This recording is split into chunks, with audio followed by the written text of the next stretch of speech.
अर्चना जी कैसी हैं आप? हाँ बहुत अच्छी हूँ। तो कैसा है? आपको इस ढाबे की खासियत पता है? क्या? गैस कीजिए। मुझे तो कोई खासियत नहीं अभी रुको लगती। बताता हूँ। हम ना यहाँ पर ना हाइजीन का बड़ा ख्याल रखते हैं। अच्छा खैर, हाँ। आपसे एक बात करनी थी अर्चना जी। क्या? कल मेरे ढाबे पे खीर बननी है, लेकिन राशन वाला मुझे काजू नहीं दे रहा। वो कह रहा है जाकर पहले उस बंदे को लेकर आओ जिसने कभी काजू खाए हों। हाँ। फिर मेरे दिमाग में आपका ख्याल आया, मेरा क्यों? क्योंकि आपने तो काफी सिद्धू साहब के काजू इधर उधर किए हुए हैं ना। ये क्या हुआ? एक मिनट रुको। ओ अर्चना जी, हाँ। हो गया सिद्धू साहब का हमला। मैं तो कहता हूँ कर दो बादाम वापस उनके। अब प्रॉब्लम होने वाली है। धीरे आओ यार। ये बॉल ढाबे पे लगी तो आउट हो गया तू। लेकिन मैं तो आउट हो ही नहीं सकता ना। क्यों? अरे बैट में लाए, बैट जिसका होता है वो आउट थोड़ी होता है। ओए को क्या नहीं, क्या कर रहा है? कौन लोग हो तुम? Hello uncle, my self Donald Trump and he is Putin. अच्छा। अबे दिखता नहीं कि हम लोग बच्चे लोग हैं। ए बेटा इधर आओ तुम। क्या हुआ? तुम अपने खानदान के इकलौते बच्चे हो ना? ओ अंकल, आपको कैसे पता चला? तुम्हें देखकर ही लग रहा है कि खानदान की सारी इन्वेस्टमेंट तुम पे ही हुई है।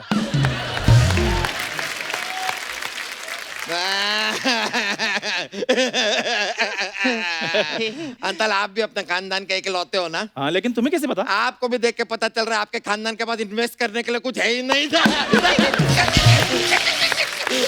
ओ यार कितना फनी है यार तू, कितना कॉमेडी है तू। ये देख कितनी रौनक है इधर, चमक चमक। ये हम लोग कपिल शर्मा शो पे आए हैं। हाँ? अरे वो देख मड वाली आंटी। Aunty hello. आंटी एक बार वो डरावनी वाली हंसी हंसो ना। आंटी एक काम कर लो ना पिल, मधवाली आंटी वो पतीले में से बॉल निकाल के दे दो ना। वो क्यों निकालेगी? अरे सिद्धू अंकल को निकाल दिया शो में से, पतीले में से बॉल नहीं निकाल सकती। Hello uncle hello. खैर हम इनसे इतना इज्जत से क्यों बात कर रहे हैं? जाके मालिक को बुलाओ। और मैं ही मालिक हूँ। आप ही मालिक हो? हाँ।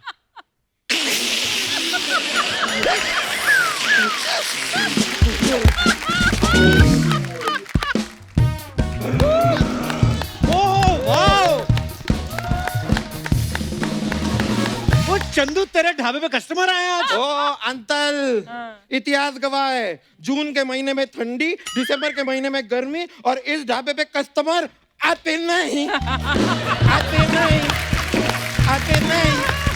ओ वाह यार। Hi uncle. अंकल आप कपिल शर्मा शो हो ना? हाँ तो बताओ ना, जब ये पैदा हुआ था तो क्या हुआ था?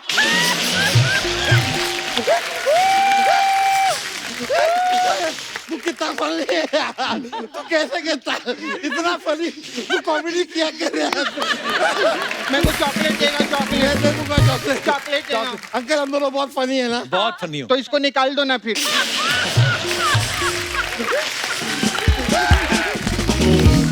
ओए तुम दोनों हो कौन? हेलो अंकल,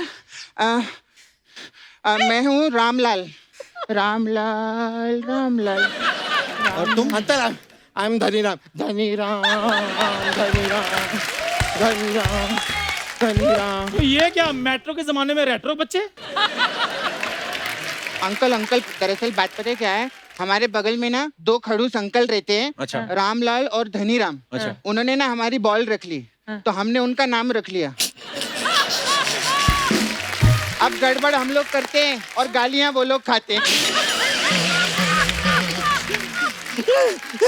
ऐसे तो कप्पू अंकल, क्या? आपके यहाँ पे ना मैंने देता है आपके शो पे, यहाँ पे कभी कभी वो नोरा फतेही आती है ना, तो आपका तो बहुत मन करता होगा ना उनको ऐसे कॉफी के लिए ले जाने के लिए। हाँ मतलब लेकिन नहीं जाना अंकल, आपकी शादी हुई है, शादी वापस ले जाएंगे लड़की वाले, लेकिन नहीं जाना, मत जाना लेके। ओ यार कितना फनी है यार तू, कमाल है यार तू यार, कितनी फनी बातें कर। ज्यादा फनी बात मत करना यहाँ पे, नहीं तो ये लोग रख लेते हैं। अपने यहाँ के फनी लोग तो यहाँ पे लगते हैं, तो ये लोग यहाँ पे क्या कर रहे हैं? हाँ तो सारे एहसान मामे थोड़ी करते हैं, कुछ दोस्तों को भी करने पड़ते हैं। इस बात पे मैं बहुत हर्ट हुआ हूँ अंकल। आप घोड़ा बनो ना, मेरे को आपके ऊपर बैठना है। बनो ना अंकल, बनो ना, बनो ना अंकल, घोड़ा बनो ना। मैंने स्कूल में तुम्हारी शिकायत लगा नहीं है, तुम पढ़ते नहीं हो। अगर शिकायत लगाने से स्कूल के बच्चे पढ़ने लगते तो आज आप किसी बैंक में मैनेजर होते। तो जाओ फिर बैंक के मैनेजर को पूछो जाकर, चंदू के अकाउंट में कितने पैसे हैं। क्या बात है, वाह अंकल तो एकदम हर्ट हो गए। अंकल बुरा मत मानो अंकल, आपके पास बैंक में बहुत पैसा है अंकल, और आपने पढ़ाई लिखाई भी बहुत की। तो एक सवाल पूछूं अंकल आपसे हिस्ट्री का। हाँ पूछो बेटे। 2+2 कितना होता है? तो बेटे ये हिस्ट्री का नहीं, ये मैथ का सवाल है। टीचर ने परसों पूछ लिया था ना, अभी तो हिस्ट्री हो गया ना। ओए कपूर तुम साइड बढ़ो। क्या बोले? मैं देखता हूँ तुम्हें। अंतल क्या कर रहे हो? आप तो हमको देख लोगे क्योंकि हम लोग क्यूट हैं, लेकिन हम बहुत ज्यादा देर आपको देख नहीं पाएंगे क्योंकि आप बहुत अनक्यूट हो। कपिल शर्मा जो अंकल, हाँ? आपको इसके बारे में एक बात बताऊं? क्या? ये इतना डरपोक है, रात को सुसु जाता है ना तो अपनी मम्मी को साथ में लेके जाता है। रामलाल, ये बात नहीं बतानी थी, ये क्यों बोली? तूने मेरे बारे में बात बताई ना, मैं तेरे बारे में भी बताऊंगा। आपको पता है इसके पापा ना इतने ज्यादा दलपोक है, इतने दलपोक है, इसके पापा जब रात को टॉयलेट जाते हैं ना, मम्मी को साथ में लेके जाते हैं। हैं? बताऊं ये फोटो वाली बात क्यों बता दी तूने? मुझे बताई, मैं भी बताऊंगा ना। ये अंडरवेयर नहीं पहनता पता है? तो मैं भी बताऊंगा। ये ना अभी अंदर अपने पापा के अंडरवेयर पहन के आया है। दिखा सबको। नहीं। अब पता है ये भी अपने पापा की अंडरवेयर पहनता है, इसको बहुत छोटी पड़ती है। तेरे से ज्यादा अच्छा वाला बोला मैंने। कपूर वैसे इनको देखकर हमें हमारा बचपन याद आ गया ना। तेरे बचपन की कोई याद थी तेरी? क्यों? तेरे तो दुख दर्द थे तेरे तो बचपन में। बचपन होते ही इन बच्चों के देखो, मुंबई में पढ़े लिखे, और तेरे को तो पैदा होते 14 साल की जेल हो गई थी। तो सोच लो फिर जिसने बचपन जेल में काटा हो वो जवानी में क्या नहीं कर सकता। क्या बात है, दोनों का झगड़ा लगा दिया हम लोग। इससे पहले ये लोग हमको माले, हम लोग चलते हैं यहाँ से। हाँ, होते अंदर। You ball. Thank you uncle. होते बाय बाय।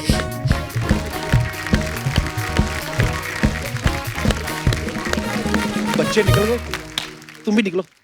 मैं भी निकल रहा हूँ। हाँ निकलो फिर।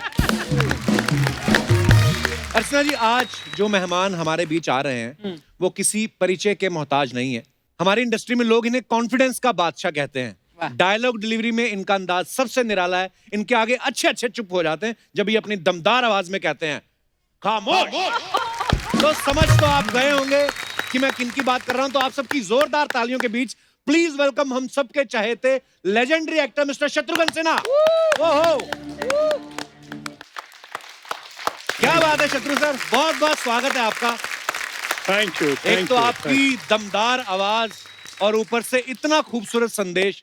सर ये बड़ा ही प्यारा कॉन्सेप्ट है और मैंने वीडियो देखा कल इसका। मुझे लग भी रहा था कि आज के माहौल में इन सब चीजों की, ऐसे गानों की या ऐसे माहौल की बड़ी जरूरत है कि जब हम जरूरत में किसी के लिए जरूरी हो जाएं। So thank you so much sir, ये बड़ा खूबसूरत कॉन्सेप्ट लेके आए हैं। Thank you. आइए सर, आपका बहुत बहुत स्वागत है, विराजमान हो जाइए। जोरदार तालियां शत्रु सर के लिए। तो ये गाना जो है ये इसका बड़ा ही खूबसूरत थॉट है कि जब आप की किसी को जरूरत हो उस समय आपको वहां होना जरूरी है, उसके लिए जरूरी हो जाओ आप। जैसे शत्रु सर, सिद्धू सर जब यहाँ पे बैठते थे तो वो जरूरी थे, लेकिन इनका यहाँ बैठना इनकी जरूरत है। तो कभी कभी ना जरूरी आदमी का तख्ता पलट कर देता है जरूरतों वाला आदमी। अब क्या कहें, हमने सुना था नारी भारी होती है सर, लेकिन नारी इतनी भारी होती है ये हमें अभी 1 साल पहले ही पता चला है।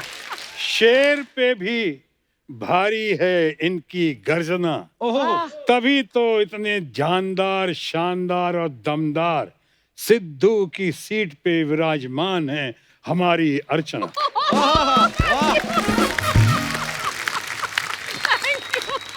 वाह। और देखिए आपने जरूरत की बात जो की जी। ये चल जरूरत में जरूरी हो जाते हैं, ये बहुत अच्छा लिखा है श्रवण ने, और बहुत ही बढ़िया क्रिएटिव कलाकार मेकर वरुण गुप्ता ने जी। और उनकी टीम ने इतने बढ़िया से बनाया है इसको वाह कि आपको सुन के ताज्जुब होगा अर्चना जी, क्या 2-3 दिनों के अंदर में ही ट्रेंड सेटर तो है ही, वाह लेकिन करीब करीब 2.5 मिलियन को टच कर गया 2-3 दिन के अंदर में। और देश विदेश में जगह जगह इसकी जो कदर हो रही है, इसके बिलबोर्ड्स लगाए जा रहे हैं, चाहे कनाडा में कि अमेरिका में कि ऑस्ट्रेलिया में। ये बहुत गजब किया है वरुण गुप्ता, हम यहाँ ये पे मौजूद सामने भी हैं। बैठे हैं, इनके लिए एक बार ताली बजाइए, बहुत उनके बढ़िया इनके वरुण। टीम के लिए। और ये आज चारों तरफ इतना लोकप्रिय हुआ है, इतना लोकप्रिय हो कि इसके अंदर आपको सुन के खुशी होगी, कुछ लोगों ने, खासकर सिद्धार्थ काक डॉक्यू मेकर, फिल्म मेकर, उन्होंने तो जो कॉम्प्लीमेंट भेजा है, उन्होंने कहा कि ये तो एकदम एंथम फॉर ह्यूमैनिटी है। बिल्कुल सर। अच्छा शत्रु सर, आपसे जब भी मुलाकात हुई कभी हमने पूछा नहीं कि आपको देख के तो लाखों लोग फिल्म इंडस्ट्री में आए होंगे कि हमें भी शत्रुघ्न सिन्हा जैसा बनना है, लेकिन आपका चहेता कौन था, आपके फेवरेट कौन थे एक्टर? जिनका मैं दीवाना था, दीवाना हूं और दीवाना रहूंगा, वो थे लेट और ग्रेट राज कपूर साहब। क्या बात है, वाह। और आज तक जिंदगी में मैंने एक बार ही फैन लेटर लिखा है, अच्छा जी, वो हमारी ग्रेट और लेट नरगिस जी को। वाह क्या और बात है। नरगिस जी जब मेरे शादी के बाद मेरे घर पे आई थी, अच्छा जी, तो मैंने उनसे कहा था कि मैंने अब पहला लेटर भेजा था, पोस्ट कार्ड, sweet. नरगिस अच्छा। दीदी करके। अब कम से कम आप तो जवाब दे दीजिए मुझको। वैसे मेरे मनपसंद और बहुत सारे हुए, जैसे बड़े भाई धर्मेंद्र, हाँ उनको धर्मपाल आज जी। तक मैं बहुत मानता हूँ। उनको तो love at first sight, Pune institute में जब मैं था, वो आए थे, किसी फिल्म की शूटिंग कर रहे थे, मुझे बात करनी नहीं आती थी। और मैं सोचा कि इतना बड़ा स्टार धर्मेंद्र, घने बाल, ये वो, तो मैंने जो 2 बातें करने की कोशिश की थी, आज तक मुझे याद है। क्या बड़ी मुश्किल से चक्कर चला के मैंने कहा, जी आप बालों में कौन सा तेल लगाते हैं? और धर्म जी ने सिर्फ एक लुक दिया मुझे, उन्होंने कहा मैं तेल नहीं लगाता हूँ। नहीं तो एकदम चुप चुप, मेरी तो हालत खराब। मैंने कहा अब क्या पूछूं, सवाल तो ऐसा पूछना चाहिए जो सामने वाला फंस जाए। जैसे आप पूछते हो तो आदमी कैसे बोलता चला जाता है, जैसे आपने पूछा मैं बोलता चला जा रहा हूँ। लेकिन वो तो अदा, वो ना अदा थी ना आदत थी। अल्टीमेटली दूसरा सवाल मैंने किया उनसे, बहुत हिम्मत करके, अरे ऐसे कैसे जाने दूंगा बड़े भाई को। तो मैंने धर्म जी को कहा कि आप संडे को मुंबई के रेस कोर्स में जाते हैं घोड़ों से खेलने? अच्छा, उन्होंने फिर लुक दिया और सिर्फ उससे भी छोटा जवाब दिया, नहीं। और मेरी जान चली गई वहां से। अभी वही बड़े भाई धर्मेंद्र जी के साथ कितनी फिल्में की मैंने, सुपर हिट फिल्म दोस्त की कितनी फिल्में की। और वहां पे मैं हमेशा कहता था कि भाई अभी भी यकीन नहीं होता है कि मैं आपके बगल में बैठा हुआ हूँ। सर आज भी हमें वही फील हो रहा है कि आप हमारे सामने बैठे हैं, और मुझे रोज ऐसा होता है मेरे साथ कि जब मेरे कोई फेवरेट चहेते आते हैं तो मुझे वाकई में यकीन नहीं होता। मेरे जब करियर की शुरुआत की थी टीवी पे, तो तब भी सिद्धू पाजी और शत्रु सर हमारे शो में जज थे, और तब बहुत अप्रिशिएट करते थे शत्रु सर हमें। बहुत। और मुझे होनहार विरवान के होत चिकने पात, पता नहीं इनको समझ में आया नहीं आया। लेकिन मैं उस वक्त ही देख के समझ गया था। मैं सिद्धू को कहता था कि सबसे बढ़िया जो यूएसपी, जो खासियत कपिल शर्मा लेकर आए हैं, वो है इनका कॉन्फिडेंस और कन्विक्शन, कि मैं मुंबई आया हूँ, शाख बनाऊंगा, करके अरे सर। जाऊंगा, करूंगा।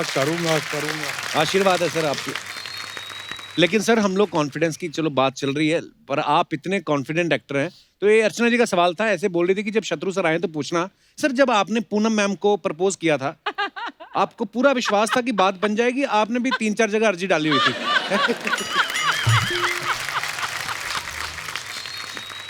अब वैसे तो कुछ लोगों ने पूछा था, तो मैंने कहा था कि मेरी समस्या ये नहीं थी कि मैं किससे शादी करूं, जी, मेरी समस्या ये थी कि किससे शादी ना करूं। ये समस्या थी।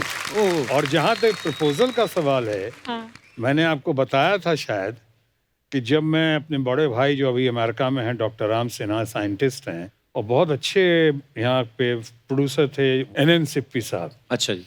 तो NN सिप्पी साहब के साथ प्रपोजल लेके भेजा था, तो मेरी late and great mother in law उन्होंने आउटराइट रिजेक्ट किया था। मदर इन लॉ ने कहा कि अरे उसका शक्ल देखा है कि अपने भाई का। मेरे मदर इन लॉ ने कहा कि तुम इतना बड़ा आदमी हो के, पढ़ा लिखा आदमी होकर उस जाहिल का हमारे सामने प्रपोजल लाया है।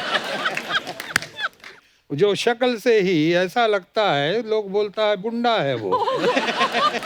ये बात और है कि बात जब बनती गई या बिगड़ती गई या बन गई और फिर बाद में जब शादी हुई तो वही सासू माँ जो हमारे बहुत खिलाफ रहती थी जी, बाद में हमारे ही पक्ष में हो गई टोटल, और इतना मानने लगी मुझको। इसका माने कहीं कुछ अच्छाइयाँ भी हैं मेरे अंदर। अरे सर, तब मुझे पहले मैं सोच भी रहा था, मैंने कहा यार पहले शत्रु सर ने स्टार्टिंग में विलेन के रोल भी किए, तो जब आप हीरो बने तो वो मतलब अपनी मर्जी से बने या ससुराल वालों का दबाव था? ना, मार मार के बना दिया गया। इस बीच में क्या हुआ कि इतनी तालियां बजने लगी विलेन के रोल पे, जो आज तक पहले कभी हुआ नहीं, न बाद में हुआ न पहले हुआ। क्या बात। कि एंट्री पे जब ताली बजती थी और हीरो को मैं मारता था तो मुझे शाबाशी मिलती थी, हीरो मारता था उसको गालियां मिलने लगी। तो इन तालियों की गड़गड़ाहट थिएटर ओनर्स ने, एग्जीबिटर्स ने डिस्ट्रीब्यूटर्स को पास किया, डिस्ट्रीब्यूटर्स ने उसे प्रोड्यूसर्स को पास किया, प्रोड्यूसर डायरेक्टर्स ने अल्टीमेटली, जो मुझे कल तक विलन लेते थे, मुझे हीरो लेने के लिए उनको मजबूर हो जाना पड़ा क्योंकि पब्लिक की पुकार थी, डिमांड थी। और इसी चक्कर में मदर इन लॉ का भी थोड़ा आइडिया बदला। क्या बात है। यानी पब्लिक ने काफी सपोर्ट किया शादी होने में।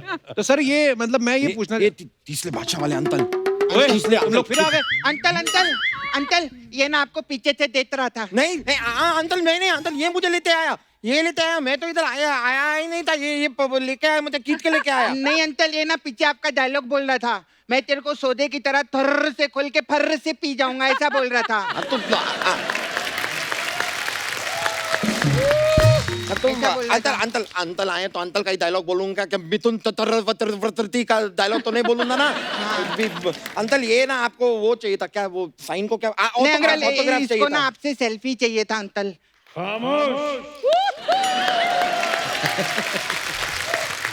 अंकल बहुत जोर से बोल दिया, मेरा शुशु आ गया। अंकल कोई बात नहीं, सेल्फी तभी और ले लेंगे। अभी हम जाते हैं, कपड़े चेंज करके आ जाओ। कपड़े चेंज कर लेते हैं। तोल मच गया तोल दे तो आया मादन तोल मच गया। सर ये बड़े शैतान बच्चे हैं, नए शिफ्ट हुए हैं हमारी सोसाइटी के बगल में। नहीं अच्छे पाले हुए।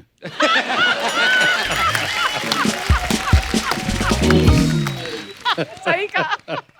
सर अभी थोड़े दिन पहले पूनम जी हमारे शो पे आई थी। हाँ। आपकी वाली नहीं, पूनम ढिल्लो जी। ओहो, पहले बता दिए, मैं डर जाता हूँ। वो भी हमारी ही है, अच्छी है। जब कई बार हम दोनों का फोटोग्राफ साथ होता है, मिसेस पूनम सिन्हा का और पूनम ढिल्लो का, तो दोनों खड़े होते हैं, मैं बीच में रहता हूँ। तो मैं कहता हूँ कि इसका कैप्शन हो सकता है बाय 1 गेट 1 फ्री। तो ये उन्होंने कुछ कहा था, मैं दिखाना चाहता हूँ आपको। अच्छा, पेश किया जाए। मैम आपके फैंस ने कुछ सवाल भेजे हैं क्योंकि आपने बहुत सारी फिल्में की हैं और बहुत सारे को स्टार्स के साथ काम किया। तो सेट पे लेट आने की किसकी आदत थी? ऑलमोस्ट सारे ही नहीं, मेरा टॉप था शत्रुघ्न सिन्हा। आधी लाइफ उनकी वेट करने में ही लगा। I'm telling you, he was legendary. और डायलॉग किसको याद नहीं रहते थे? मैं आपको बताऊं याद रहते किसको थे बहुत अच्छे से, Shatrughan Sinha. My goodness, 2 page तो दे एक दो, बार हाँ पढ़ लेते और फिर क्या सीन है। हाँ चलो टेक, टेक मतलब 2 पेजेस का सीन है, take, and he would not miss up any line. Amazing memory. Amazing he was. वाह, दोनों बहुत अच्छी हैं, पूनम भी, पद्मिनी कोल्हापुरी। जी, जी, बहुत। देखिए, कितने दिल से कितनी मेरी तारीफ कर। पर हाँ सर, सबने आके, जितने भी लोग आए, जितने भी आपके को स्टार्स आए, सबने एक बात जरूर बोली कि शत्रु जी एक बार डायलॉग पढ़ते थे और बस उसके बाद उनको जरूरत नहीं पड़ती थी। शायद ये भी एक वजह हो सकती है कि मैं लेट लतीफ रहा, क्योंकि पहले कहता था अब तैयारी कर लो, जब मैं आऊंगा कुछ ऊपर वाले का आशीर्वाद है। और मैं एक दो बातें बता दूं इस पे। अब ये अमिताभ बच्चन हमारे दोस्त जो हैं, नेशनल आइकॉन, उन्होंने खुद भी कहा है अच्छा जी। कि हमारे एक मेकअप मैन की डेथ हो गई थी और मैं बहुत अपसेट था, और वहाँ पे यही यश जौहर, करण जौहर के जो पिताजी, स्वर्गीय पिताजी जी। इनकी फिल्म कर रहा था दोस्ताना। अच्छा जी। अचानक फोन आया जौहर साहब का कि कहना तो नहीं चाह रहा था, लेकिन प्रॉब्लम यह है कि सेट मेरा आज ही तक है, 2 बजे के बाद सेट डिसमेंटल हो जाएगा। अच्छा जी। हम कहते नहीं, ऐसे क्या बात है, शो मस्ट गो ऑन, तो मैं आता हूँ। निकला स्टूडियो, महबूब स्टूडियो में आया और करीब 1-1:30 बजे होंगे, और बड़े जबरदस्त डायरेक्टर जो हमको बहुत मानते थे, राज खोसला। अच्छा जी, वाह। तो अचानक वो सीन दिया गया मुझे, और मैं गया 1:30 बजे करीब वहाँ गया, और मेकअप भी कर रहा हूँ। मेकअप क्या करना, मेरी शक्ल को तो प्लास्टिक सर्जरी की जरूरत है, मेकअप की जरूरत तो है नहीं। फिर भी कोशिश की, बाल करता गया, जैकेट पहना, टाई लगाई, बात करता गया। हम बोले हाँ डायलॉग बोलो, डायलॉग। ड्यूब को बोला तुम चलो, मूवमेंट का, राज खोसला साहब को कहा सर आप बताइए ना क्या करना है।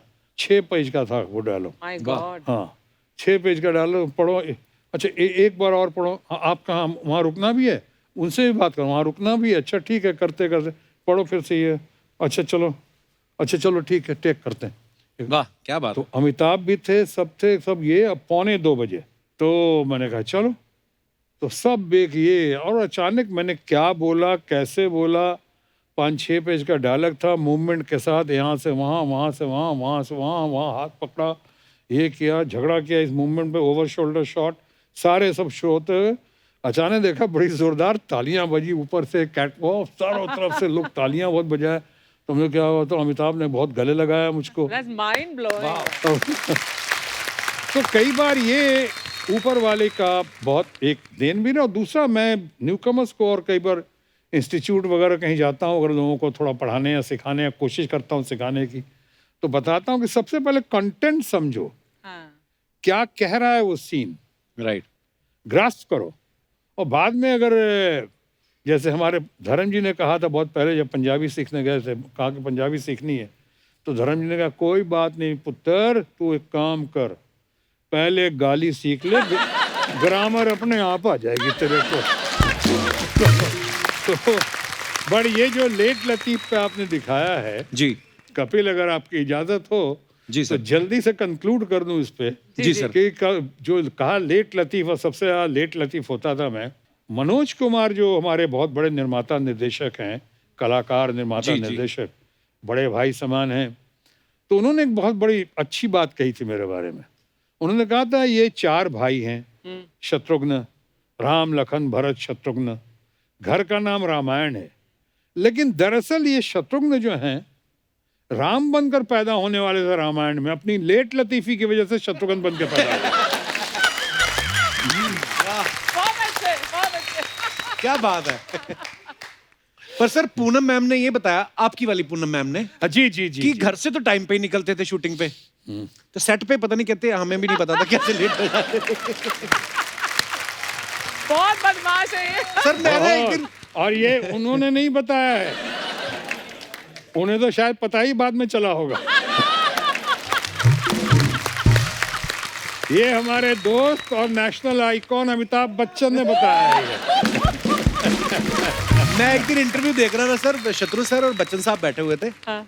और यही बात चल रही थी, तो वो कहते थे कि हम साथ में एक फिल्म कर रहे थे, और ये शिफ्ट खत्म करके नेक्स्ट शिफ्ट जो थी वो भी हमारी साथ में थी फिल्म।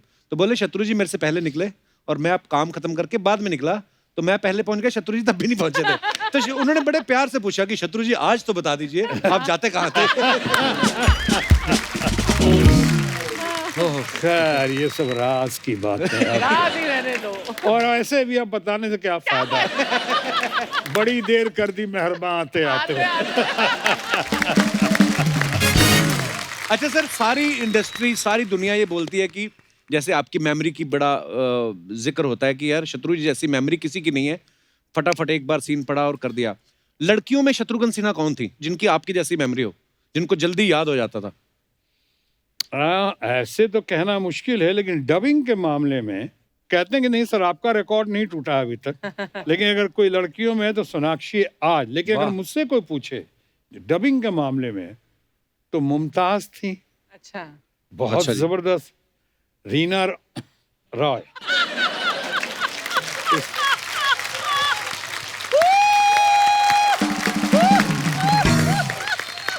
मैंने अब नाम लेना भी गुनाह है। मैं तो बहुत मान सम्मान और इज्जत से नाम ले रहा हूँ। जीवन में इन तमाम लोगों का हमारे ऊपर बहुत ही एहसान एहसान रहा है, बहुत ही उपकार रहा है। मैं तो अच्छे से बात कर रहा हूँ। अगर आप वही समझ रहे हैं जो मैं कहना चाह रहा हूँ, इसका माने आप बहुत शरारती हैं।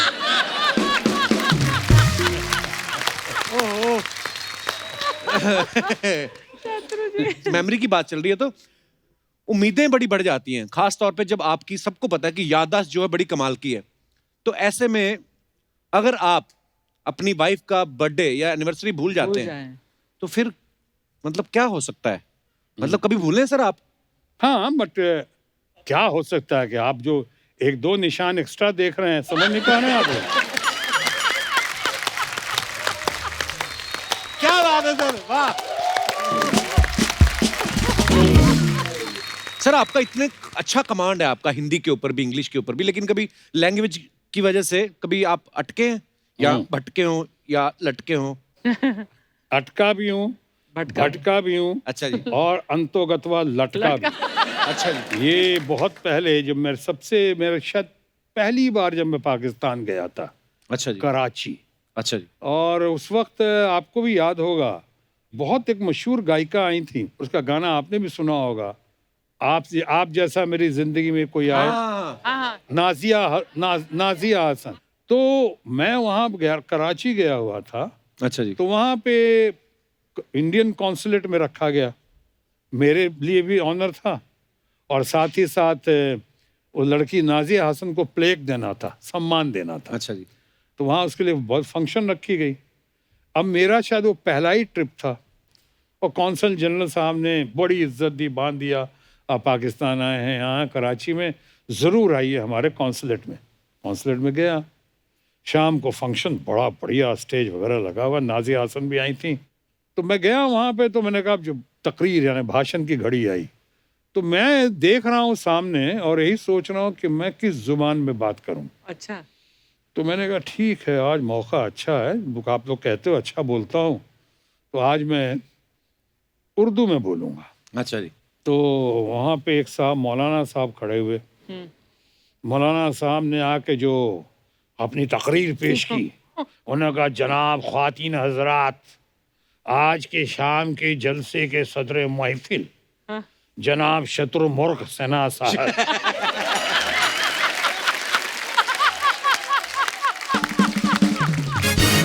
यहाँ तो मैं सोच रहा हूँ, भैया इतने तो पहले ही हमको शत्रुमुर्ग बना दिया। जनाब शत्रुमुर्ग सिन्हा साहब आज तशरीफ लाए हैं, हम इनका खैर मकदम करते हैं, इनका इस्तकबाल करते हैं, और हम इनसे खातिब। अरे हम इतना उर्दू बोला तो आपका जो आप भी सुनाए होंगे, एक को वो एक जोक याद आ गया कि किसी ने कहा, भाई साहब आपके यहाँ काढ़ा है? काढ़ा? उसने कहा जी हाँ काढ़ा तो है, मैं इतना गाढ़ा नहीं जितना आप बोल रहे हैं।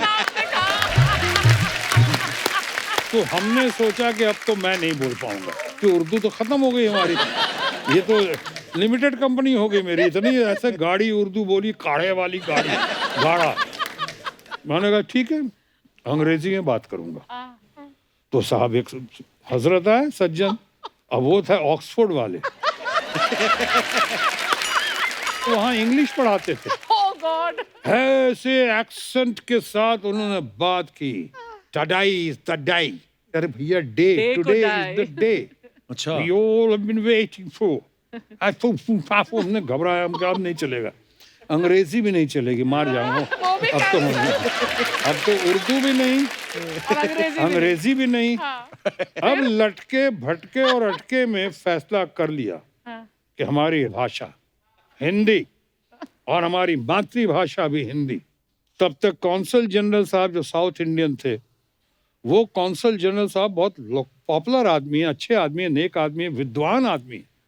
और वो साहब साउथ इंडियन साहब खड़े हुए, जो भाषा बोली उन्होंने, तो मैं तो लड़खड़ा के नीचे गिर के बेहोश हो गया कि उन्होंने कहा, सायं काल की गोधूली बेला में भारतीय राजदूतावास के प्रांगण में आपका सहर्ष अभिनंदन करते हुए जो हार्दिक उल्लास की अनुभूति हो रही है, मैं उसका शब्दों में वर्णन नहीं कर सकता। मैं नीचे टेबल पे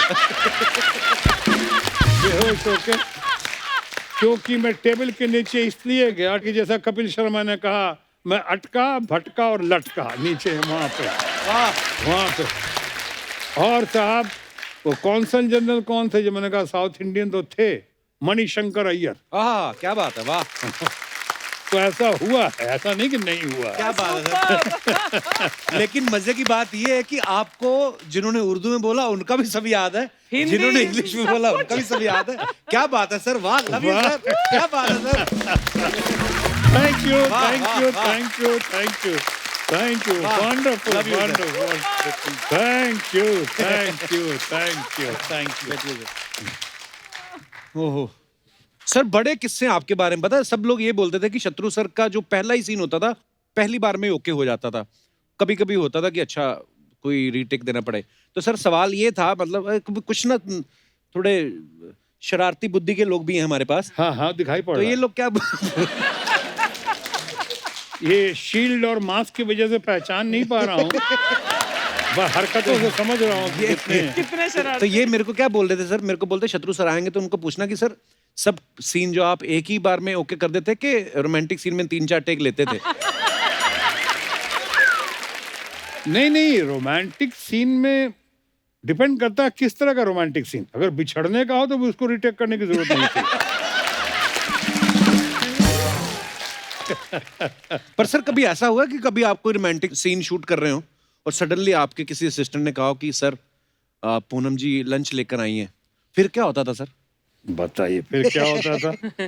मैं एक बार याद है, पूनम जी ने मुझे कहा कि किसी फ्लैट के बारे में कि यहाँ आती थी, इधर से पास करती थी बच्चों को लेके, लोग मुझे कुछ बताते थे, सुनाते थे कि इस फ्लैट में आप अक्सर आते थे। एक बात बताइए, मैं जितनी बार इधर पास की, हम फ्लैट में कभी लाइट नहीं देखी हमने, हमेशा अंधेरा देखा।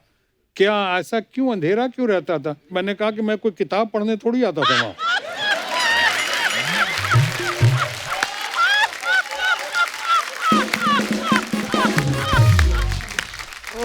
शत्रु सर का किस्सा सुनाने का जो अंदाज है, अंदाजे बयां जो है, वो बड़ा कमाल का है सर। अंदाजे बयां हर बात को एक नई शक्ल दे देता है, वरना इस दुनिया में कोई नई बात नहीं। वाह,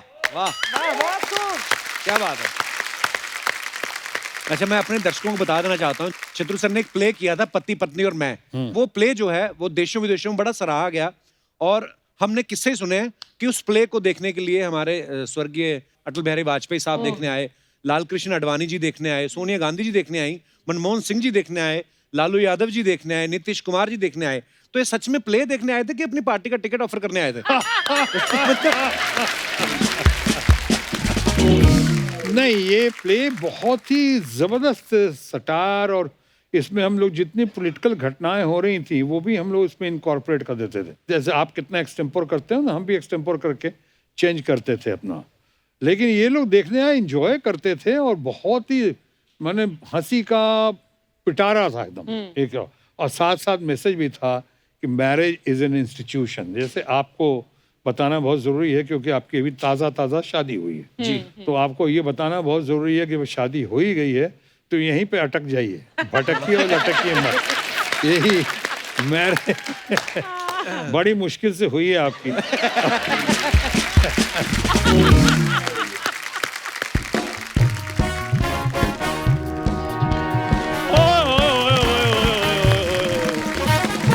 क्या बात है, सर प्रणाम प्रणाम। शत्रु सर आए सर, मैं आपका बहुत बड़ा फैन हूँ, ये मैंने बिल्कुल नहीं कहना, अच्छा नहीं नहीं क्योंकि मैं आपका फैन हूँ ही नहीं सर, हाँ मैं आपका भक्त हूँ सर। अच्छा मैंने आपको पूजा है सर, मैंने आपकी सारी फिल्में देखी हैं, इसलिए आज मैं स्पेशल अपने ढाबे का बना हुआ लिट्टी चोखा आपके लिए लेकर आया हूँ सर। ओए तू तो ठहरा पंजाबी, तुझे लिट्टी चोखा कहाँ से बनाना आ गया? ओ हम पंजाबियों ने कनाडा में पंजाब बना दिया, तुम लिट्टी चोखे की बात कर रहे हो। सर हाँ। एक छोटी सी रिक्वेस्ट है सर। पेश करो। रिक्वेस्ट ही तू ऑर्डर कर सकता है? ये आपको मैं सर इसकी हरकतें मैं तो बताता नहीं सर, खुद ही बड़ी शर्म आती है। हाँ। अजीब अजीब रिक्वेस्टें करता है, गाड़ी पे जाके सिग्नल पे जाके ना गाड़ी वाले को ठोक के कहता मैं कुछ मांग नहीं रहा, खाली मेरे को रिक्वेस्ट है कि सिग्नल पे गाड़ी बंद कर लिया करो आप। हाँ। 10 रुपए का पेट्रोल बचता है, हाँ। उसमें से 5 मेरे को दे दो। पर तू ऐसी हरकतें ना किया कर, नहीं अच्छा लगता। सर ये सब झूठ बोल रहा है। अच्छा। मैम ऐसी कोई बात नहीं थी, हम तो खानदानी अमीर थे। हाँ। मेरे चाचा जी का आज भी सोने का काम है। हाँ, अभी भी फोन करके देख लो चाचा जी को, सो ही रहे होंगे। यार तुमने मेरे चाचा जी के घर भी तांग झांक करनी शुरू कर दी। खैर सर मैं आपको बताता हूँ इनकी बात।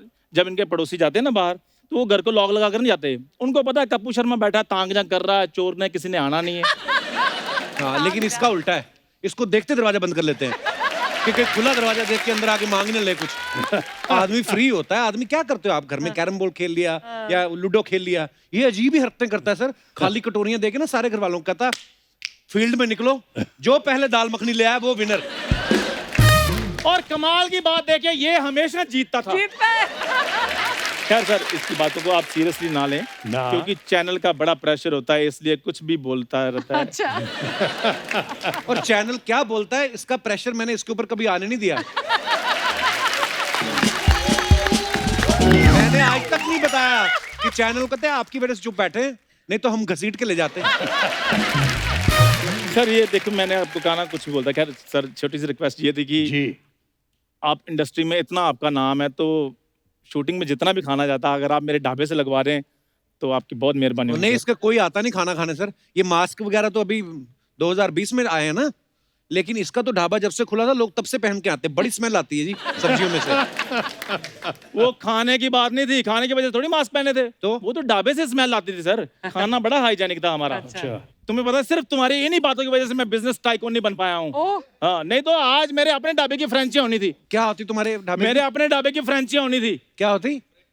फ्रेंची नहीं क्या होती मतलब? तो यार एक तो तुम्हें हर वर्ड का मतलब समझाना पड़ता है। इसका मतलब बताओ। लॉकडाउन में मिके के साथ बैंड बजाने की जगह तुमने अंग्रेजी पे ध्यान दिया होता ना, तो आज तुम दोनों सेट होते। कब तक मुझ पे डिपेंड रहोगे? ये जब पैदा हुआ ना सर, तो डॉक्टर पता क्या कहते हैं इनके पिताजी को? कहता अगर अल्ट्रासाउंड में मुझे इसकी शक्ल दिख जाती ना, मैं डिलीवरी रुकवा देता। और सर जब ये पैदा हुए, डॉक्टर ने आकर इनके घर वालों को बोला, कहते यार 9 महीने रुके थे, 2 महीने और रुक जाते शायद कुछ अच्छा हो जाता। और जब ये पैदा और हुआ ना, जाओ यार, क्या तुम मेरे पैदा होने के पीछे पड़े? पैदा हुआ। उतना पैदा होने का फायदा मेरे घर वालों को नहीं हुआ जितना ये बंदा ले रहा है। ये बात बिना हाथ हिलाए बोल के दिखा, चल जा। आज तेरे को चैलेंज है। सर हर एपिसोड में ये अच्छा पकड़ा हुआ कपिल। अच्छा अच्छा अच्छा सर अच्छा बढ़िया है। सर हर एपिसोड में ये क्या हर एपिसोड में? सर हर एपिसोड में 5 मिनट चर्चा मेरे पैदा होने पे होती है, और पिछले 8 साल से आज तक डिसाइड नहीं हो पाया कि मैं पैदा कैसे हुआ था। चलो छोड़ो ये, जब पहली बार स्कूल गया और जा जब ये- भाई, मैं स्कूल गया ही नहीं, और नहीं गया मैं स्कूल। मैं अंगूठा छाप हूँ यार। बताने की जरूरत है? सर इसने इधर नहीं बात होने देनी, आप पीछे आइए। पीछे उन्होंने तेरे से बात करनी नहीं। कपूर शर्मा यार प्लीज, मेरे बिजनेस की बात है सर, आप हाँ। पीछे आइए। मैं आपसे है ना थोड़ी सी रिक्वेस्ट करनी है, 2-4 बातें और करनी है। मैं लिट्टी चोखा के बारे में बात करने पीछे हूँ। नहीं लिट्टी चोखा नहीं सर। नहीं पीछे सर बिजनेस की बात है, जब आप बाहर आएंगे तो मैं आपसे बात कर लूंगा, इसने यहाँ बात नहीं होने देनी। Thank you sir, thank you so much, big fan sir. Fantastic, very nice. Very good. तो दोस्तों आज शत्रु सर के सुपुत्र जो हैं वो भी हमारे साथ हैं। अब वक्त है उन्हें मंच पे बुलाने का। Please welcome very handsome mister love Sinha.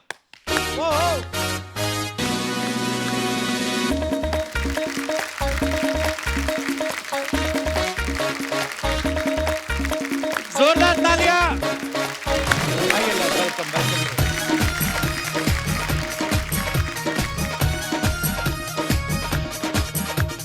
Love आपका हमारे शो पे बहुत बहुत स्वागत है। Thank you. पिताश्री के साथ विराजमान हो जाइए आप। वाह, शाबाश। कैसे हैं लव आप? एकदम ठीक। Looking handsome Thank as you. Always. Thank you. अच्छा, as always I was hoping कि थोड़ी इम्प्रूवमेंट हो गई होगी।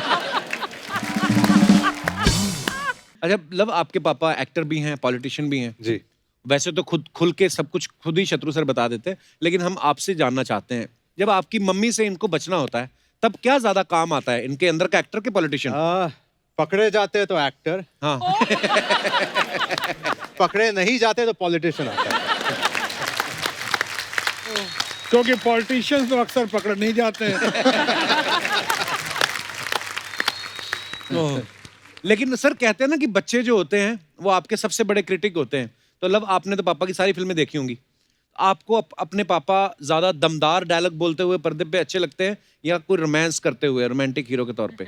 देखिए, जितना मैं जानता हूँ रोमांस इनका रियल लाइफ में होता था, रियल लाइफ में तो कम देखा था मैंने।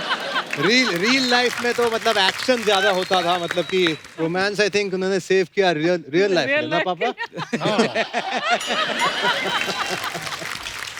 वाह, ये पूरी झलक दिख रही है शत्रु साहब की। तो आपको पर्सनली क्या अच्छा लगता था, शत्रु सर के फाइट सीन देखना है या ऐसे? एक्शन, इनका एक्शन मुझे बहुत पसंद था। एक फिल्म इनकी थी शान, उसमें शार्प शूटर होते हैं। अच्छा। तो इनको घेर दिया जाता है, एक क्या था वो, मतलब हॉर्सेस जहाँ पे होते हैं वहाँ पे घेरा था इनको, तो दैट सीक्वेंस फैंटास्टिक लगा था मुझे। अच्छा देख लो, इन्होंने भी कहा कि मुझे पापा एक्शन करते हुए अच्छे लगते हैं, रोमांस करते नहीं। अपने ही बेटे दुश्मन हो जाते हैं सर। हाँ भाई, इसीलिए बाहर रोमांस करना पड़ता है। नहीं, अगर मैं कह पाऊँ तो एक टाइम भी आता है जब आपको नेक्स्ट जनरेशन को मौका देना चाहिए। तो आई फील कि मतलब वो टाइम बहुत पहले आ गया था, पर पापा को ये एहसास नहीं हुआ, बट आई थिंक हम रियलाइज करने लगे। बहुत जान है, बहुत जान है। पर शत्रु सर, जब ये बहुत छोटे थे, लव कुश और सोनाक्षी, तब आप उस समय मतलब लगातार बहुत सारी शिफ्टों में फिल्में भी करते थे। तो जब बहुत बिजी होते तो हमें कम ही पता होता है कि यार हमारे बच्चे कौन सी क्लास में पढ़ रहे हैं। आपको पता होता था लव कुश कौन सी क्लास में है, सोनाक्षी कौन सी क्लास में पढ़ रही है? मुझे तो आज भी नहीं पता है ये क्या कर रहे हैं। वैसे सुनता हूँ, कुछ जानता हूँ और कुछ सुनता रहता हूँ। कुछ मामले में बाप पे गए हैं, सुना हमने। अच्छा।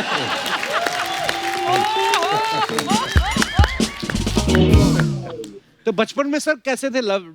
मुझे याद है जब छोटे बच्चे थे बहुत, और ये लोग रहते थे उसमें पालने में, तो चूंकि दोनों की शक्ल इतनी मिलती थी कि एक के पाँव में हम लोग काला धागा बांधे थे, और जो बांधते थे, और जो रात में जो नर्स होती थी जो डे नाइट के लिए, तो रात वाले नर्स से तो खास कर रिक्वेस्ट करते थे किसी तरह से पालना बदल मत देना और धागा खोल मत देना इसको। तो मुझे भी कई बार कंफ्यूजन होता था जब खास कर ये लोग स्विमिंग पूल में होते थे। तो मैं पूछता था तुम कौन हो, लव हो या कुश हो, ये करके माँ पहचान लेती थी। सर एक बार ना मैं ऋषि कपूर साहब का इंटरव्यू देख रहा था, उन्होंने कहा कि नसीब में ना रंग जमा के जाएंगे, चक्कर चला के जाएंगे। जब हम गाना शूट कर रहे थे, बोलते कि बच्चन साहब, मैं और शत्रु जी थे, तो बोलते कि सबसे अच्छा डांस शत्रु जी ने किया उसमें। सर वो क्या चक्कर चलाया था आपने सर? आज बता ही दीजिए हमारे दर्शकों को। आज जो कहूँगा सच कहूँगा, और सच के सिवा कुछ भी नहीं कहूँगा। और सच ये है कि मैंने डांस किया ही नहीं था वहाँ पे। वो रशियन मूवमेंट दे दिया है, उज्बेकिस्तान का कहाँ का मूवमेंट है, समरसॉल्ट लेके और दोनों पैर पे करके। अब मैं एक पैर पे तो कर नहीं सकता था, दोनों पैर पे। पहला ही गाना मेरा रणधीर कपूर के साथ था और रेखा के साथ जी, उसमें सिर्फ 13 रीटेक। जनरली मेरा डुप्लीकेट कहीं में मिलता नहीं था, ड्यूप। अच्छा। वो गलती से, क्योंकि हमने रशियन कैप पहना हुआ था, फर वाला कैप, वो ड्रेस, ये वो बूट यहाँ तक ये हो, तो ये गलती से मिल गया कौआ। अच्छा। उसको लाया गया, व्हाट डांस, ये dance very good, you are main dancer. तो मेन डांसर उसको बनाया गया, बेचारा शरीफ आदमी। अमिताभ ने किया, मेहनत की, ऋषि कपूर ने इतनी मेहनत की, इतना अच्छा किया, वो लोग अच्छे थे भी बहुत। और आपके ड्यूप ने भी बहुत बढ़िया किया। ड्यूब ने किया, बीच में वो क्लोजअप हमारा था, वो उतना ही काफी था। तालियां। पर शत्रु सर, हमने आपके बारे में सुना कि आप बहुत सारे लोगों की मिमिक्री कर लेते थे। ऐसा हुआ है। मैं पहले एक बार किस्सा बताता, मिमिक्री कॉन्टेस्ट था यहाँ पे षणमुखानंदा हॉल में, और मैं वहाँ पे थोड़ी तबीयत ठीक नहीं थी, लेकिन मैं चीफ गेस्ट था, गया था वहाँ पे। उस समय मैंने अशोक कुमार जी का तो किया ही, प्राण साहब का किया, अच्छा, मैंने बलराज साहनी जी का किया, जो आज बहुत लोग नहीं जानते होंगे, बलराज साहनी और साहब। मैंने उस दिन वहाँ पे किया, और हॉल में तो कुछ माँ सरस्वती की कृपा थी, कितना लोगों को पसंद आया, वहाँ पे वाह। कर लेता। ऑब्जर्वेशन मेरी बहुत शार्प रही, लेकिन मैं अब उसके बावजूद कहना चाहूँगा, जैसे मैं मुगल आजम 35-40 बार देखी होगी, तो पृथ्वीराज जी कैसे बोल रहे हैं जी, जंग का मैदान, या हमारे दिलीप साहब कैसे बोल रहे हैं कि ये तलवार जिसने बड़े बड़े सुरमाओं का घमंड चकनाचूर किया है, मुहाफिज है न सिर्फ अनारकली के बल्कि उन तमाम मोहब्बत करने वाले इंसानों के जो मोहब्बत के परवाने हैं, जिन्हें कि शहंशाह की तलवार का खौफ नहीं। क्या बात है। उस जमाने का देखा हुआ कि फिर पृथ्वीराज जी का मान सिंह, हाँ। इससे पहले कि अकबर का जंगी तलवार मौत का साया बनकर तुम्हारे सर के ऊपर छा जाए, इससे पहले कि खाक और खून की आंधी में तुम्हारा नाम और निशान मिट जाए, अनारकली को हमारे हवाले कर दो। ये तलवार, ये तलवार मुहाफिज है न सिर्फ अनारकली की बल्कि उन तमाम मोहब्बत करने वाले इंसानों की जो मोहब्बत के परवाने हैं, जिन्हें कि शहंशाह की तलवार का खौफ नहीं। क्या बात है सर, वाह। सर, आपको पता ही है फिल्म स्टार्स के बारे में अफवाहें तो उड़ती रहती हैं, तो कुछ ये अफवाहें आई हैं और ये अफवाह ये है कि सर सोनाक्षी का नाम असल में आपके नाम पे रखा गया क्योंकि आपके करीबी जो हैं वो आपको सोनू नाम से बुलाते हैं। ये सच्ची बात है सर? हाँ, ये कारण तो जरूर है, क्योंकि हालांकि सोनू बहुत करीबी जो अपने हैं और बहुत मधुर भाषी हैं, उनसे ज्यादा अच्छा लगता है जी। अब पत्नी अगर सोनू बोले तो कैसा लगेगा? और इतने लंबे चौड़े आदमी को कोई, बता। जैसे अर्चना जी को हम टिंकू बोलते हैं, सूट ही नहीं करता ना, मतलब जो भी मिनी बोलते हैं तो सूट ही नहीं करता पर्सनैलिटी पे। लव, ये अफवाह है कि आपके घर वाले चाहते हैं कि आपकी मैरिज अरेंज हो, लेकिन आपका यकीन लव पे है। तो इसी कंफ्यूजन में आप थोड़ा टालते जा रहे हैं। Is it true? No no, it's not true. यानी अरेंज भी कर लेंगे, लव भी कर लेंगे, उसमें क्या हुआ? ना करना नहीं है। नहीं नहीं, फिलहाल हाँ होनी नहीं है, तो ना करना नहीं, जानो अरेंज आता है, अरेंज भी कर लेते हैं, जो भी करना है।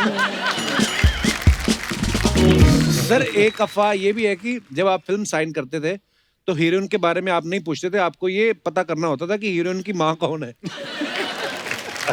ये अफवाह के सच है सर? नहीं नहीं, कुछ हद तक सच है। फिल्म कर रहा था मिसेस पूनम सिन्हा के साथ, तो वो फिल्म आई थी ना, बहुत मशहूर गाना था बरखा रानी, आज भी गाना बजता है। जरा जम के तो उस समय तो हमको मदर इन लॉ लाइक नहीं करती थी, अच्छा। तो कई पिक्चर छोड़नी पड़ी थी इनके साथ, और उन्होंने छोड़ा कई पिक्चर हमारे साथ। तो हम जब काम करते थे और मैं कुछ रोमांस के कुछ, तो आप जैसे मुझे देखे जा रही हैं निकाह टकटिकी बांध के, वैसे ही हमारे मदर इन लॉ देखते रहते थे कि बाबा इसकी नजरें किधर जा रही हैं, इधर ही देख रहा है या कहीं और देख रहा है, इधर देख रहा है, और हिलती नहीं थी। अच्छा। डबिंग भी करने जाता था मैं, तो वहां बैठे तो डबिंग में उल्टा साइड में, जैसे इधर डबिंग हो रहा है मेरा, तो वो सामने एकदम फेस के सामने, वो मैं ही शायद अच्छा एक्टर था, निभा गया किसी तरह। कितना डिस्ट्रैक्शन और कितना डिस्टर्बेंस। ये बात दूसरी के बाद में उनका बहुत प्यार मिला, बहुत आशीर्वाद मिला। तो मुझसे कोई पूछता था कि आप फिल्म साइन करते वक्त किस चीज का सबसे ज्यादा ध्यान रखते हैं, स्क्रिप्ट का, स्टोरी का, बैनर का, स्टार कास्ट का, हीरोइन का? तो मैं कहता था हीरोइन की माँ का। सर, एक अफवाह ये भी है कि जब आप बच्चन साहब के साथ कहीं जाते थे तो उनको अपनी कार में लेके जाते थे और उनसे ड्राइविंग करवाते थे, मगर कभी कार बंद हो जाती थी तो आप खुद ड्राइविंग सीट पे आ जाते थे और बच्चन साहब को कहते थे धक्का लगाइए। पर कोई तो चाहिए ना ड्राइविंग सीट पे आने वाला। मैं तो कोई तो चाहिए था। कमाल है, मतलब दोस्त है, और दोस्त किस काम का अगर वो धक्का ना लगाए तो। धक्का लगाना उनका राष्ट्रीय कर्तव्य था और ड्राइविंग करना मेरा। राष्ट्रीय कर्तव्य, वाह। इसी के साथ ही हमारी अफवाहें समाप्त होती हैं। Thank you. Hi hi wonderful wonderful. Hi. वाह कृष्णा, टू गुड। वो मेरा भाई है, अच्छा भाई, ओके वो ओके। पीछे रहता है, वो मैं पार्लर वाली। हाँ समझ गया। I love you. क्या बोल रही है? नहीं, मैं बोल रही hi love you, you love no, hi बोलिए। मैं मिस मी। अरे मैं मिस हूँ ना, तो मिस मी मैं ऐसा करके बोले ली। मैंने आप पे बहुत सारी बातें बनाई ली है, लेकिन डैडी के सामने बोल नहीं सकती ना। कभी प्लानिंग करो ना कोपचे का। हाँ, और ज्यादा पैसे लेकर आना, क्यों? वरना लड़के लोग मेरे को इडली खिला के भेज देते। आप आएंगे ना, मैं पास्ता भी खाएगी, बर्गर भी खाएगी। भाई वेरी नाइस। हाउ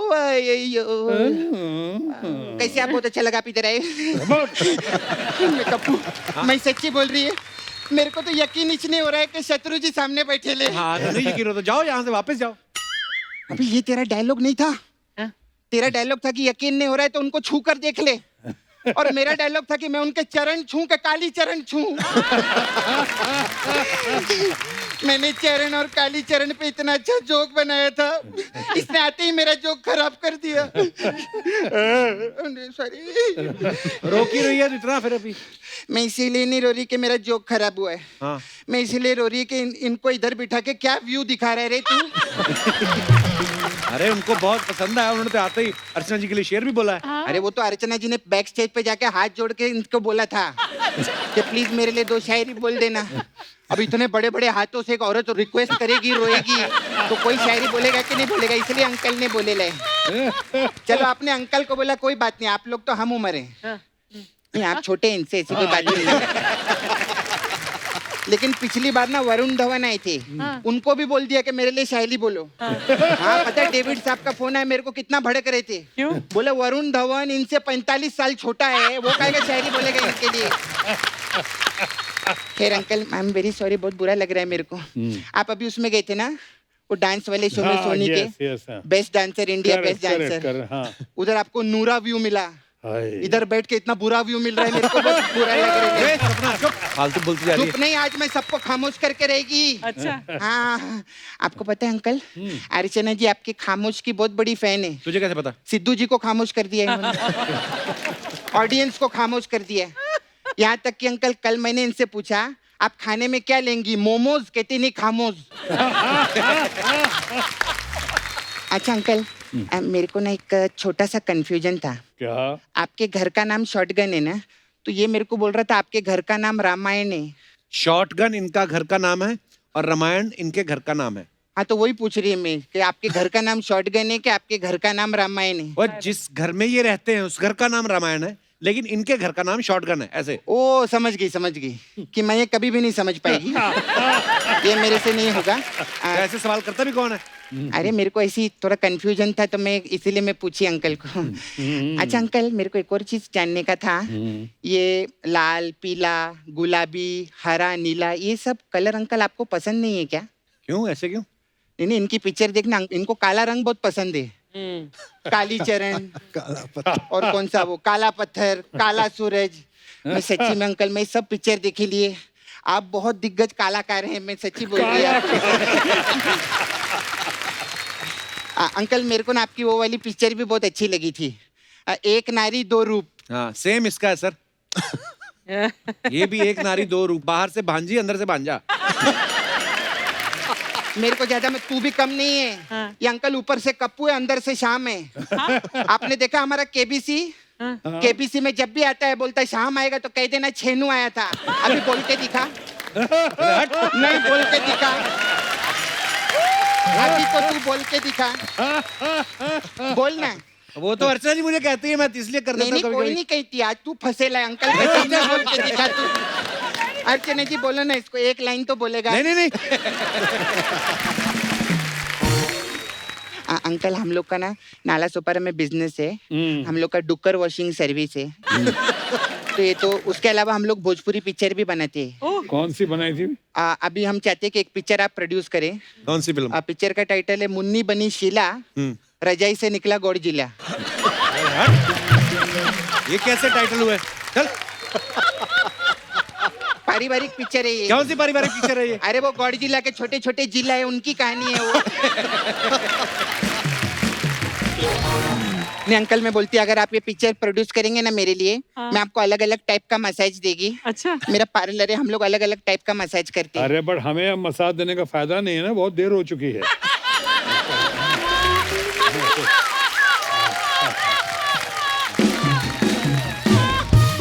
देखिए अंकल, मैं बोल तो आपको रही थी, लेकिन मेरा इशारा इनकी तरफ है। तो अभी आपने जो जो पिक्चर के लिए ना वो मसाज में इनको देगी। कौन सी मसाज बनाई है तूने? हमारे पास क्रांति मसाज है। तो इसमें क्या होता है? इसमें क्या रहता है, एक आंटी रहती है, मैं उसको पार्लर में बुलाती है, तो वो आंटी अपना चप्पल बाहर उतारती है और धीरे धीरे रूम में जा रही रहती है। धीरे धीरे क्यों मतलब? क्योंकि जो दूसरी आंटी रहती है, दीपा आंटी, उन्होंने पोछा मारा है, अच्छा, तो इसलिए धीरे धीरे जा रही। कौन सी आंटी ने पोछा मारा है? कोई तो आंटी ने। कोई नहीं, नाम बता। तू शो पे ध्यान है कि नहीं तेरा? इधर किधर क्या कार्टून वीटून कर रहे, उधर करोड़ों रुपए ले रहे।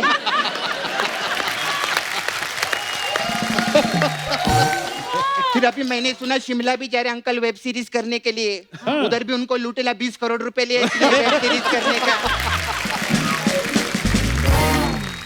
पहले ये बता, क्रांति मसाज में क्या होता है? कौन क्रांति? अच्छा ये वाला, सॉरी, इतना एपिसोड करते पता नहीं रहता कौन सी चीज किधर बोलने का अंकल।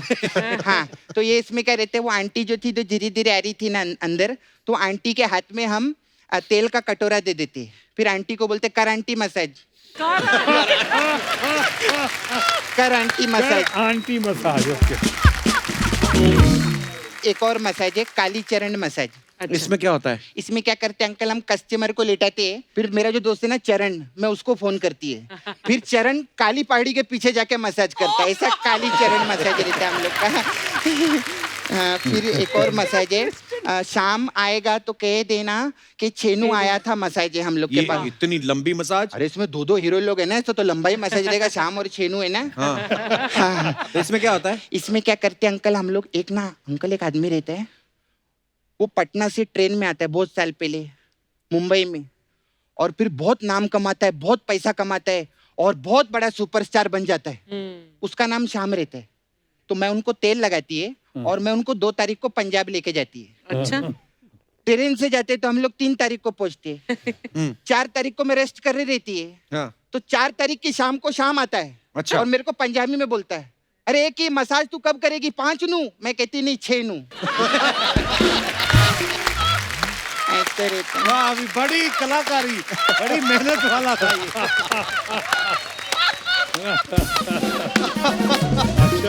अच्छा अच्छा अच्छा अच्छा अच्छा, बड़ा टेक्निकल पंच था ये। अच्छा, बहुत अच्छा। अंकल मैं चलती है, अभी मेरे जाने का टाइम आ गया। जा चप्पल की मसाज कर। नहीं, चप्पल बाहर पड़ा हुआ ना। हाँ, वो क्या, वो अभी बहुत गेस्ट आते ना हमारे पास, वो आए थे पूनम ढिल्लन जी। हाँ, तो मैंने उनका जूड़ा बनाई थी ना, तो वो थोड़ा ढिल्लन हो गया पीछे से, तो मेरे को वो टाइट करने का मैं बाय।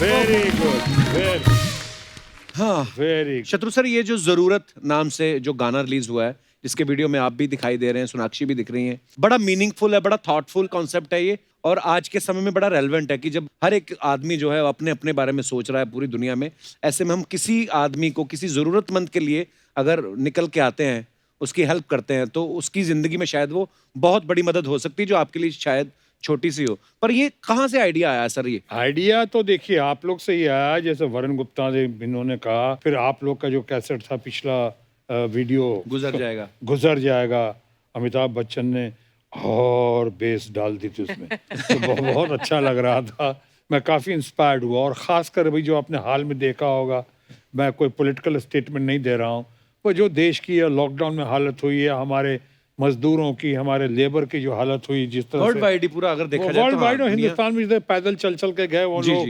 दिक्कतें आई, उन लोगों को कष्ट आया। उसके बाद यहाँ पे जो इकोनॉमी की क्राइसिस वर्ल्ड वाइड हुए, हिंदुस्तान में हुए, उस वक्त जो लोगों के नौकरियां और चली गई, जो भी कारण रहा हो जिसमें, तो इन सब पे इनके बीच में एक चिराग लेकर, एक रोशनी, एक प्रकाश पुंज बनकर, मैं कहूँगा, ये गीत के जरिए जो श्रवण ने लिखा है। और खासकर एक बात बताना भूल गए जो शायद नहीं पता होगा आपको, लव कुश ने और खासकर लव ने बहुत कंट्रीब्यूट किया है। जब ये लोग लॉकडाउन का समय था और ये चाह रहे थे इसको वीडियो फिल्म करें, राइट, वहाँ पे तो पहले हमारे ऑडियो लिया गया जो बहुत पसंद आया लोगों को जी, लेकिन इन लोगों को लगा ऑडियो देखने के बाद, खासकर मेरा और सोनाक्षी का पहली बार एक गीत सामने आए इस तरह से मोटिवेटिंग इंस्पायरिंग गीत, तब इन्होंने कहा कि इसकी वीडियो रिकॉर्डिंग अगर हो जाए, इसका ऑडियो विजुअल हो जाए तो गजब हो जाएगा। तो इन्होंने कहा, तो फिर लव ने, कुश ने अपनी डायरेक्शन दे के, लव ने इनके साथ बात करके कोऑर्डिनेट करके बहुत अच्छे से इसको पेश किया और यहाँ पे पूरा इन्होंने किया। तो लव आप बोलिए कैसे लव? कैसे छोटा सा कंट्रीब्यूशन है पर कंट्रीब्यूशन है हमारा। बिल्कुल बिल्कुल। बड़े खूबसूरत गीत को, गाने को जिन्होंने कॉन्सेप्चुअलाइज किया और जो पूरा थॉट था, वरुण हमारे साथ हैं। वरुण गुप्ता, प्लीज आइए आप मंच पे, आपका बहुत बहुत स्वागत है। वरुण, सबसे पहले तो आपको बहुत बहुत मुबारकबाद, इतना खूबसूरत कॉन्सेप्ट जो आप लेके आए। Thank you. और आज आपकी वजह से शत्रु साहब से हमें मिलने का मौका मिल रहा है, लव से भी मिलने का मौका मिल रहा है। और सबसे पहले तो आपको बहुत बहुत मुबारकबाद। हमें याद है शत्रु सर, जब लॉकडाउन भी चल रहा था तो उस समय भी बड़ा खूबसूरत कॉन्सेप्ट, जैसे आपने कहा कि बच्चन साहब ने उसमें वॉइस ओवर भी दिया था और बड़ा हमेशा ही अच्छा ही कुछ बहुत ही अच्छा लेकर आते हैं। और ये, इसको तो मैं एक सोशल वर्क भी कहूंगा, नोबल काम भी कहूंगा। बहुत बहुत। और मुझे लगता नहीं किसी ने आपसे कोई पैसे लिए होंगे इस वीडियो में काम करने के लिए, तो फिर इतने दुखी क्यों लग रहे हैं आप? नहीं, वरुण, मेरे को बड़े सालों से हम लोग एक दूसरे को जानते हैं। हाँ। हम लोगों ने काफी फॉरेन टूर भी किए साथ में, लाइव शोज में, तो मेरा छोटे भाई जैसा है, तो इसलिए थोड़ा मजाक कर रहा हूँ। पर हाँ, सीरियसली बताओ, दुखी क्यों लग रहे हैं? बिल्कुल भी दुखी नहीं। वरुण, ऐसे आइडियाज कहाँ से आते हैं? लॉकडाउन के टाइम पे मैं घर नहीं जा पाया था और उसी समय हम लोग ये कम्युनिकेशन आपस में दोस्त कर रहे थे कि हम क्या करें। तो उस समय सब लोगों को एश्योरेंस की ज़रूरत थी बिकॉज सब लोग बहुत ज़्यादा परेशान थे। जी। तो मैं और मेरे दोस्त सिद्धांत कौशल, जो एक राइटर हैं, आप जानते हैं, वो भी अपना भाई है छोटा। तो सिद्धांत और मैंने एक थॉट डिस्कस किया कि व्हाई डोंट वी स्टार्ट एक कम्युनिकेशन करते हैं जो एश्योरेंस पे हो। तो एक गाना लिखा गया और मेरे एक दोस्त ने, ऋचा अनिरुद्ध, जो जर्नलिस्ट हैं दिल्ली से, जी जी, उनसे बात की। तो नेक्स्ट डे सुबह सुबह बच्चन साहब से बात हो गई और ही लव द आइडिया और वो गाना हुआ। और उसके बाद मैंने सबसे पहले आपको फ़ोन किया कि जी, अगर आप इस पे साथ में आ जाएंगे। सो वो अपने आप में एक ऐसी एक मुहिम थी जिसमें 51 सिंगर्स ने गाया, 115 आर्टिस्ट फीचर हुए और वो बहुत ही अच्छा एक कम्युनिकेशन था जिसमें हम सबको ये बताना चाहते थे कि ये जो वक्त है ये गुजर जाएगा। बिल्कुल। और उसके जस्ट बाद ही हमारी एक दोस्त है, मैं उनसे 2015 में कुवैत में मिला था, उनका मेरे पास फ़ोन आया कि हम शत्रु सर के साथ कुछ कर सकते हैं। मैंने बोला 100% कर सकते हैं। और श्रवण ने एक थॉट बनाया, चल ज़रूरत में ज़रूरी बन जाते हैं। और हमने सर से टेलीफोनिक कॉन्वर्सेशन की and for the first time sir और सोनाक्षी जी साथ में इस कम्युनिकेशन में आए। और love, thank you very much. Audio recording से लेकर आई थिंक 2 बार हम लोगों ने रिकॉर्ड किया और उसके बाद वीडियो रिकॉर्ड किया। ये जो आप देख रहे हैं ये मैं मेंशन करना चाहूँगा, ये कुछ 18 दिन हम लोगों ने गुजरात में और अलग अलग जगह शूट किया। फिर लव के साथ हम लोगों ने बहुत कोऑर्डिनेट किया। तो this is effort of the entire team. ठीक है, मैंने डायरेक्ट किया है बट थैंक यू। और एक खास बात बता दूं कपिल कि हमारी इनसे टेलीफोन पे बात हुई थी, दूरभाष के जरिए इन्होंने संपर्क स्थापित किया था जी, मणिशंकर अय्यर की भाषा में जी। लेकिन साक्षात्कार आज पहली बार आपके जरिए हो रहा है। अच्छा, आज पहली बार ही आपसे मिले हैं? हाँ। वरुण, वैसे तो तुम छोटे भाई हो, लेकिन सीधा तुम शत्रु जी से मिल रहे हो हमारे शो की वजह से 50,000। बाहर तो मुझे 2 लाख रुपए बोला था। नोट से 1.5 लाख मैंने डिस्काउंट दे दिया। भाइयों का डिस्काउंट होता है। एक और चीज मैं बोलना चाहूंगा आज, मतलब मेरे लिए एक और बहुत बड़ी चीज है बिकॉज देहरादून से भरत सर और रचना मैम दोनों देहरादून से हैं और for me to be here from Dehradun and walking on the steps of Bharat sir और क्रिएटिव फील्ड में आगे जाना। वी आर वेरी प्राउड कि आपने ये काम किया। आप देहरादून से हैं, आपने वंडरफुल, बहुत बढ़िया। ये वाकई काबिल तारीफ है। मैं चाहूंगा कि तमाम लोगों की तरफ से एक जोरदार तालियां बिल्कुल ये वरुण और उनकी टीम के लिए। God bless. Congratulations and thank you so much once again, Varun.